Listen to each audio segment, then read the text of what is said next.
지난 시간에 설교가 뭐였는지 기억나시나요? 과거에 넘어졌던 문제인데 또다시 넘어지는 아브라함의 모습을 보았습니다.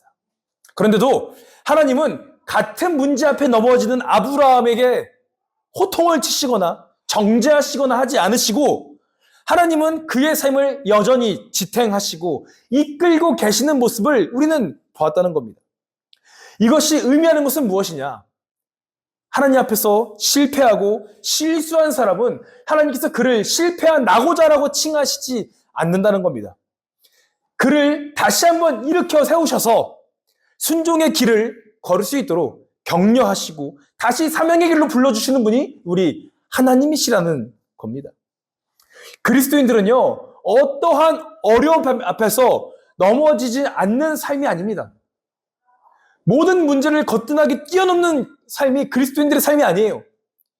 그리스도인들의 삶은 언제든 넘어져도 하나님으로 말미암아 다시 일어서는 삶이 그리스도인들의 삶입니다. 그러한 삶이 저와 여러분들의 삶이 되기를 주님의 이름으로 축원합니다. 오늘의 본문 말씀은요, 우리가 너무나도 많이 들었던 말씀입니다. 어릴 때부터 귀에 아주 뭐가 딱지가 생길 정도로 많이 들었던 말씀이에요. 이 사건으로 인해 아브라함은 믿음의 조상이 될 수 있었습니다. 가장 유명한 사건이죠. 바로 어떤 사건이죠? 오늘 본문에 말하는 사건은? 그쵸. 자신의 사랑하는 아들 이삭을 바치라는 하나님의 명령입니다. 우리가 한 가지 오늘 고민해 볼 것은, 하나님께서 아브라함을 처음에 부르셨을 때에 뭘 약속하셨습니까? 제가 여러분들 그 지겹도록 하겠습니다. 크게 세 가지를 약속하셨습니다. 뭐였죠? 땅, 또 자손, 복. 할렐루야. 땅, 복, 자손. 아브라함을 하나님께서 부르실 때에 약속하셨습니다. 이 세 가지를 약속하셨습니다. 내가 너를 통해 복을 주고 큰 민족을 세우겠다.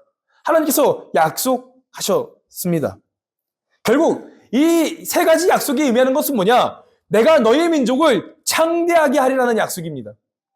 그 약속 하나 붙잡고 70 먹은 노인 이 아브라함은 긴 여정을 떠났습니다. 그렇게 수많은 어려운 시간들을 돌고 돌아 이제 100세가 되었습니다. 100세가 되어서 자손을 드디어 얻었습니다. 큰 민족을 약속하셨는데 이제 100세가 돼서야 달랑 한 명, 자손을 주신 겁니다. 하늘의 별과 모래알처럼 많게 하셨다고 약속하셨는데 그에겐 아들 하나가 전부였습니다. 그런데 하나님은 민족이라는 미래를 약속하셨는데 지금 당장 눈앞에 있는 유일한 통로인 이삭을 바치라고 말씀하시는 겁니다. 여러분들 이해가 되십니까?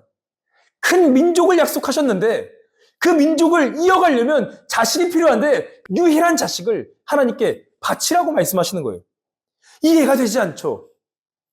약속을 이루기 위해서는 필수 불가결한 존재가 누구냐? 바로 이삭이었습니다. 아브라함에게는 너무나도 소중한 하나뿐인 자녀였습니다. 하나님은 아브라함에게 이 이삭이 얼마나 큰 존재인지 말씀하고 계십니다. 본문 말씀 2절을 읽겠습니다. 내 아들을 내 사랑하는 독자 이삭을 데리고 우리 아들에게로 와서 내가 네게 이르거든 항상 거기서 너를 번제로 드리라. 이렇게 말씀하고 있습니다. 오늘 2절에는요, 내 아들, 내 사랑하는 내 독자, 이 세 개의稱호만 들어도 얼마나 소중한 존재인지를 느껴지지가 않습니까? 아브라함아, 너 아들 있잖아. 너가 사랑하는 네 아들, 네 독자, 그 자녀를 산채로 잡아다가 나에게 바쳐라라고 하나님께서는 명령하고 계시다는 겁니다. 그런데 놀라운 것은요, 아브라함은 바로 그렇게 하겠다고 합니다. 하나님, 내가 그렇게 순종하겠습니다라고 말합니다. 근데 여러분들 이 이전 이야기를 한번 잘 보시면요, 아브라함은 소돔을 위해서 하나님께 간곡하게 요청한 사람 아닙니까? 자신과 생전 아예 모르는 일면식도 없는 그 소돔 땅을 위해서는 하나님 앞에서 협상하고 딜했던 사람이 바로 아브라함입니다. 하나님, 의인 50명만 있으면 소돔 멸하지 말아주세요. 45명만, 40명만, 30명만, 20명만, 아니 하나님 10명만 의인이 있으면 그 소돔 땅 살려주세요 라고 했던 사람이 아브라함입니다. 그런데 자신이 사랑하는 그 아들을 위해서는 하나님께 어떠한 협상과 어떠한 간절한 부탁도 하지 않습니다. 이럴 수 있지 않겠습니까? 하나님, 이삭이 없으면 하나님의 약속을 어떻게 이루시겠습니까? 하나님, 그 약속을 위해서라도 이삭 살려주셔야죠. 아니, 더 잘되게 해주셔야죠. 하나님과 나와 약속한 게 있지 않습니까? 그 약속 이루어 주셔야죠. 라고 말할 수 있는 거 아닙니까? 그런데 아브라함은요, 어떠한 설명도, 설득도, 변명도, 핑계도 되지 않습니다. 정작 자기가 사랑하는 아들의 목숨 앞에서는 입을 닫습니다. 왜일까요? 왜 아브라함은 그렇게 소돔을 위해서는 하나님께 간절히 요청했지만 이삭을 위해서는 요청하지 않으셨을까요? 따질 줄 몰라서가 아닙니다. 아브라함은요, 하나님을 전적으로 신뢰하기에 하나님을 설득할 필요가 없었던 것입니다. 이 마음이 그 다음 장면을 통해서 나타납니다. 우리 3절 말씀 한번 다 같이 읽겠습니다. 아브라함이 아침에 일찍이 일어나 자기의 안장을 치우고 두 종과 그의 아들 이삭을 데리고 언제 쓸 나무를 구겨 가져오거나 하나님이 자기에게 일러주신 곳으로 가니. 3절에 보니까 그 다음날 여정을 떠나려고 하는데 언제 일어나요? 아침에 일찍이 일어나 그 여정을 떠난다는 겁니다. 평소 때보다 더 일찍 일어났습니다. 어쩌면 여러분들 이번 여행이 자신의 아들과 마지막 여행일 수도 있습니다. 이번 일이 지나면 자신이 사랑하는 그 이삭을 보지 못할 수도 있습니다. 마지막이 될 수 있는 그 여행을 앞두고 자신이 사랑하는 아들 더 보고 싶지 않았겠습니까? 더 여유 있게 움직이고 싶지 않았겠습니까? 그런데 아브라함은요, 평소보다 더 일찍 일어나서 얼른 하나님 말씀에 순종하러 그 길을 떠난다는 겁니다. 번제에 쓸 나무도 빼먹지 않았습니다. 그렇게 종들과 함께 먼 길을 떠났습니다. 제단을 쌓기 위해서 먼 여정을 떠났습니다. 그리고 드디어 그 산에 도착하였습니다. 그러면서 5절에 함께 간 종들에게 이렇게 말합니다. 함께 5절 말씀 읽겠습니다. 이 아브라함이 종들에게 이르되 너희는 나와 함께 여기서 기다리라.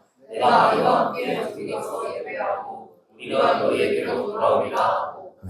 여러분들 이 5절에는요, 아브라함의 믿음이 담겨 있습니다.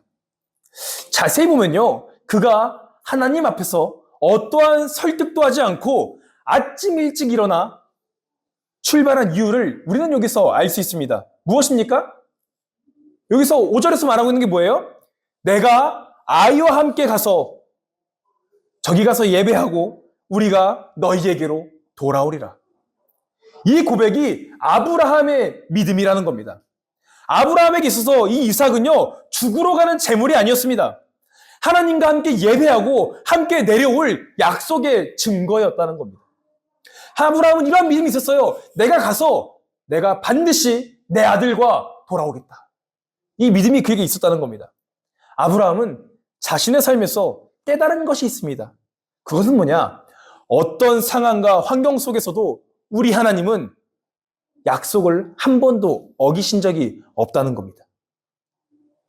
그는 걱정과 두려움이 아니라 담대함으로 기대하며 그 길을 떠난 것입니다. 이 믿음의 고백은 여기서 그치지 않습니다. 7절에는 이삭이 아버지께 묻습니다. 아버지, 번제할 양은 어디 있습니까? 우리가 제사를 드리러 가는데 도대체 제물은 어디에 있습니까? 이렇게 묻습니다. 그러자 아브라함은 8절에 이렇게 얘기합니다. 어린 양은 하나님이 친히 준비하시리라. 이것이 아브라함이 끝까지 붙들고 있었던 믿음입니다. 그렇게 정말 아브라함이 이삭을 바치려고 할 때에, 그에게 칼을 대려고 할 때에 하나님은 아브라함을 다급하게 부르십니다. 아브라함아, 그만하면 됐다. 12절에 이렇게 말씀하십니다. 12절 말씀 다 같이 읽겠습니다. 하나가 이르시되 그 아이에게 내 손을 대지 말라. 그에게 아무 일도 하지 말라. 내가 네 아들 내 숫자까지도 내게 아끼지 아니하였으니 내가 이제야 내 하나님을 경외하는 줄을 아노라. 12절의 말씀은 이겁니다. 내 아들, 내 독자, 내게 아끼지 아니하였으니 내가 이제 내가 하나님을 경외하는지 알겠다라고 하나님께서는 말씀하시는 겁니다. 그러면서 정말 아브라함의 믿음처럼 어린 양을 꺼내십니다. 언제부터 있었는지는 모르지만 그 양을 이삭을 대신해서 하나님께 바치게 됩니다. 이렇게 아브라함의 믿음을 보시고 하나님은 그에게 다시 한번 약속을 기억하게 하시는 이야기로 오늘 본문 말씀은 끝이 납니다. 이 아브라함이 100세가 넘도록 자식이 없었는데 그 100세 때 얻은 자신의 사랑하는 아들 독자를 바칠 수 있었던 것은 단 하나입니다. 하나님이 아니셨으면 애초에 가능한 일들이 아니었기 때문입니다. 하나님은 내 자녀, 내 사랑하는 내 독자라고 하셨지만 하나님은 그의 마음에는 내 자녀, 내 독자가 아니었습니다. 바로 내 것이 아니라 하나님의 선물, 하나님의 자녀임을 기억하며 살았다는 겁니다.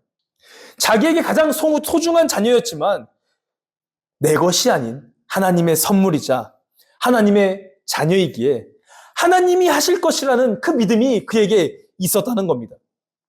당시 고대 근동의 문화에서는요, 여러분들 어떠한 문화가 있었다면요, 자신이 가장 사랑하는 것을 자신이 믿는 신에게 바치는 일들이 허다했습니다. 그래서 인신제사가 만연했습니다. 그런데 하나님은 그 모든 인신제사를 부정하시며 말씀하시는 겁니다. 나는 인신제사를 받지 않는다. 인애와 자비의 하나님이 인신제사를 하시는 분이 아니라 동시에 이삭을 바친다고 해도 다시 살리실 분임을 정확하게 알고 있었습니다. 사랑하는 우리 청년들, 우리에게는 이러한 믿음이 있습니까? 누군가는 이 아브라함의 이야기를 통해서 아브라함의 슬픔, 긴장감, 절망에 집중하며 말합니다. 아브라함이 얼마나 속상했을까요? 이렇게 말할 수 있습니다. 그러나 아브라함은요, 하나님이 명령하실 때부터 두려움이 있을 수 있었지만 그 두려움보다 하나님을 더 신뢰했던 사람입니다. 그는 어쩌면 그 어느 때보다 가슴 아프고 슬픈 시간을 보낼 수 있었지만 그 최악의 순간에 놀라운 하나님의 은혜를 경험하는 시간으로 보냈다는 겁니다. 아브라함은 끝까지 하나님을 굳건하게 믿었습니다. 하나님이라면 반드시 놀라운 기적을 일으키실 것이다. 하나님이라면 반드시 자신의 약속을 이어가실 것이다 라는 믿음이 그에게 있었다는 겁니다. 이 기대감이 우리에게도 있기를 소망합니다. 그가 이런 믿음을 가질 수 있었던 것은 하나님께서 주신 축복을 붙들지 않고 하나님 자체를 붙들고 있었기 때문입니다. 이삭은 축복이지만 아브라함은 이삭이 아닌 하나님을 붙들고 산 사람이었습니다. 여러분, 신앙은요, 하나님께 무언가를 억지로 바치는 고역이 아닙니다. 원래 하나님의 것임을 인정하는 안식입니다. 순종은 실패가 없습니다. 순종의 결과가 실패처럼 보일지라도 하나님 안에서 순종은 결코 낭비되지 않습니다. 순종은요, 그 사람의 마음이 어디에 있는지를 알게 합니다.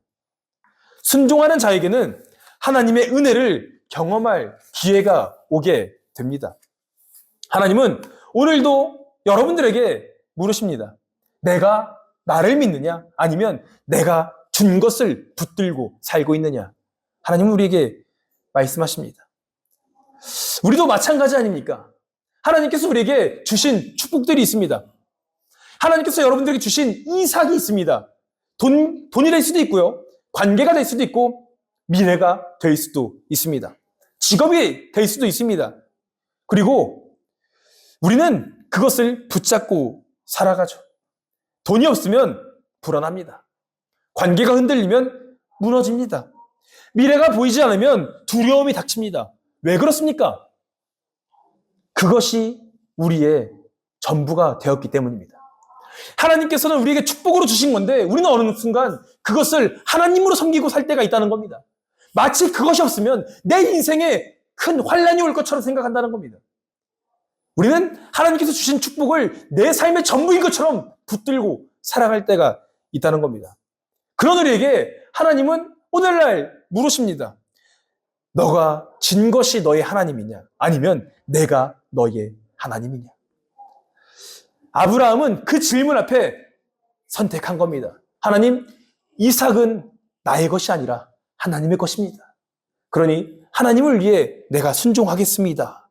그가 하나님을 선택한 것입니다. 여러분들의 삶 가운데서도 그러한 선택이 있기를 소망합니다. 하나님께서 주신 축복을 붙들고 살아가는 것이 아니라 하나님을 붙들고 살아가는 우리 모든 고천교회 청년들이 되시기를 주님의 이름으로 축원합니다. 여러분들, 믿음은요, 말이 아닙니다. 믿음은 고백이 아닙니다. 믿음은 감정이 아니라 선택입니다. 우리는 때로 착각합니다. 아브라함의 믿음을 본받았다고 생각하면서 우리는 그 믿음을 단순히 하나님, 나는 하나님을 신뢰합니다. 하나님을 믿습니다. 예수 그리스도가 나의 구원자이심을 믿습니다. 라는 고백으로 끝날 때가 있다는 겁니다. 그런데 성경에서 말하고 있는 아브라함의 믿음은 무엇이냐? 이삭을 하나님께 바치는 그 삶을 보셨다는 겁니다. 내 본토 친척 고향을 떠나서 하나님께서 지시하신 그 땅으로 갔던 그 걸음을 말하고 있다는 겁니다. 믿음은 마음의 동의가 아닙니다. 믿음은 단순 입술의 고백이 아닙니다. 믿음은 삶입니다. 선택입니다. 그러한 믿음이 우리 가운데 있기를 축복합니다. 하나님이 말씀하실 때에 내려놓을 수 있는가? 거기서 우리의 믿음이 드러난다는 겁니다. 그런데 여러분들, 우리는 한 가지 오해하지 않으셨으면 좋겠습니다. 오늘 이 말씀을 듣고 하나님, 내가 하나님께 내가 많은 것 드리겠습니다. 저는 여러분들께 이렇게 헌금을 얘기하는 게 아니에요. 하나님은 우리의 돈이 필요하신 분이 아닙니다. 하나님이 원하시는 것은 다시 한번 말씀드리지만 하나님을 향한 신뢰입니다. 헌금은 단순히 돈을 드리는 행위가 아닙니다. 내가 무엇을 의지하고 있는지를 드러나는 것입니다. 하나님을 믿는다고 말하면서 여전히 돈이 더 안전하게 느껴진다면 우리는 아직 이삭을 붙잡고 살고 있는 겁니다. 하나님께서 주신 그것을 내려놓을 수 있을 때 비로소 하나님을 진짜로 믿는 것입니다. 하나님은 우리에게서 빼앗기 위해 요구하시는 분이 아닙니다. 하나님은 우리에게 요구만 하시는 분이 아니라 스스로 자신의 것을 내어주시는 분이십니다. 이것은 돈에만 한정된 이야기가 아니에요. 헌금만이 아니라 여러분들의 시간, 우선순위, 삶 전체가 믿음의 고백인 것입니다. 아브라함은 아들을 바치려 했지만 하나님은 자신의 아들을 실제로 우리에게 내어주셨습니다. 우리가 붙잡고 있는 것을 내려놓을 수 있는 이유는 하나님이 우리를 위해 가장 소중한 것을 내어주셨기 때문입니다. 우리 사랑하는 청년 여러분, 이번 한 주 여러분들에게 있는 이삭이 무엇인지를 고민하시기를 바랍니다. 여러분들의 이삭은 무엇입니까? 통장 잔고입니까? 아니면 매일같이 코스피가 오르는데 여러분들 그 주식입니까? 아니면 여러분들의 직장입니까? 아니면 연애입니까? 아니면 미래 계획입니까? 하나님은 그것을 빼앗는 분이 아니라 그것보다 하나님을 먼저 더 사랑하라고 말씀하고 계십니다. 하나님은 오늘도 우리에게 묻고 계십니다. 너는 나를 믿느냐? 아니면 내가 준 것을 믿느냐? 믿음은 완벽함이 아니라 선택입니다. 하나님이 요구하실 때에 내려놓을 수 있는가? 그것이 여러분들의 믿음인 것입니다. 하나님이 요구하실 때 내려놓을 수 있는 사람, 그 사람이 여러분들이 되시기를 소망합니다. 그 사람이 하나님을 신뢰하는 사람입니다. 이번 한 주간 내가 붙들고 있는 이삭을 하나님 앞에 내려놓으시기를 소망합니다. 하나님보다 더 크게 사랑했던 것을 하나님 앞에 내려놓기 소망합니다. 내가 붙잡고 있는 이삭을 하나님 앞에 내려놓을 때에 하나님은 그 삶 가운데에 더 큰 것으로 갚아 주시는 분이십니다. 그리고 그 사람과 함께 하나님은 동행해 주시는 분이십니다. 모든 삶의 영역에서 하나님을 선택하며 하나님을 향한 사랑을 확증하는 여러분들이 되시기를 주님의 이름으로 축복합니다.